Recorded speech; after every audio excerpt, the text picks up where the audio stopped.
কোনো খুন করেছেন? এত করেন নাই। যদি কোনো অপরাধ করে থাকে সেটি তার রাজনৈতিক দলের নেতা কর্মী যদি করে থাকে সেটার বিচার হতে পারে। সরকার তো শেখ হাসিনার সরকারের মতো কোনো রাষ্ট্রীয় কর্মসূচি চালায় নাই যে বিরোধী দলের লোকদেরকে ধরে ধরে হত্যা করো, জেলখানায় করো, ফাঁসি দেয়, এগুলো তো করে নাই। কিন্তু যদি না করে থাকে তাহলে সেই সরকারকে আপনি কীভাবে শেখ হাসিনার সাথে তুলনা করেন? ফ্যাসিস্ট যদি সরকার না হয়ে থাকে তাহলে সেই সরকারকে যদি আপনি ফ্যাসিস্ট বলেন তাহলে কি সরকারকে উত্তেজিত করা হচ্ছে, সরকারকে উস্কানি দেওয়া হচ্ছে? এবং আমাদের প্রশ্ন হচ্ছে যে এই উস্কানিটা বিরোধী দল বুঝে দিচ্ছে, জেনে দিচ্ছে, নাকি এখানে অন্য কোনো ব্যাপার আছে?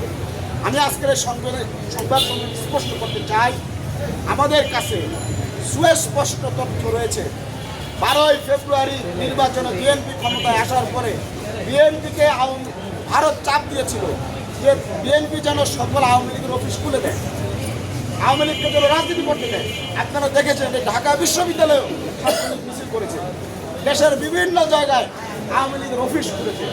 কিন্তু বিএনপি কিন্তু আওয়ামী লীগকে পুনর্বাসন করে নাই, বরং বিএনপি সংসদে আইন পাশ করে আওয়ামী লীগকে সন্ত্রাসবাদী সংগঠন হিসাবে বিচার না হওয়া পর্যন্ত আওয়ামী লীগের রাজনীতি নিষিদ্ধ ঘোষণা করেছে। অর্থাৎ বিএনপিকে যদি আপনি অভিযুক্ত করেন যে বিএনপি আঘাত করেছে, সে আঘাত রাখে নাই, বিএনপি ভারতের কথা রাখে নাই। তো ভারতের কথা না রাখার ফলে আমরা দেখলাম যে এই যে একটা স্থিতিশীল সরকারকে অস্থিতিশীল করার জন্য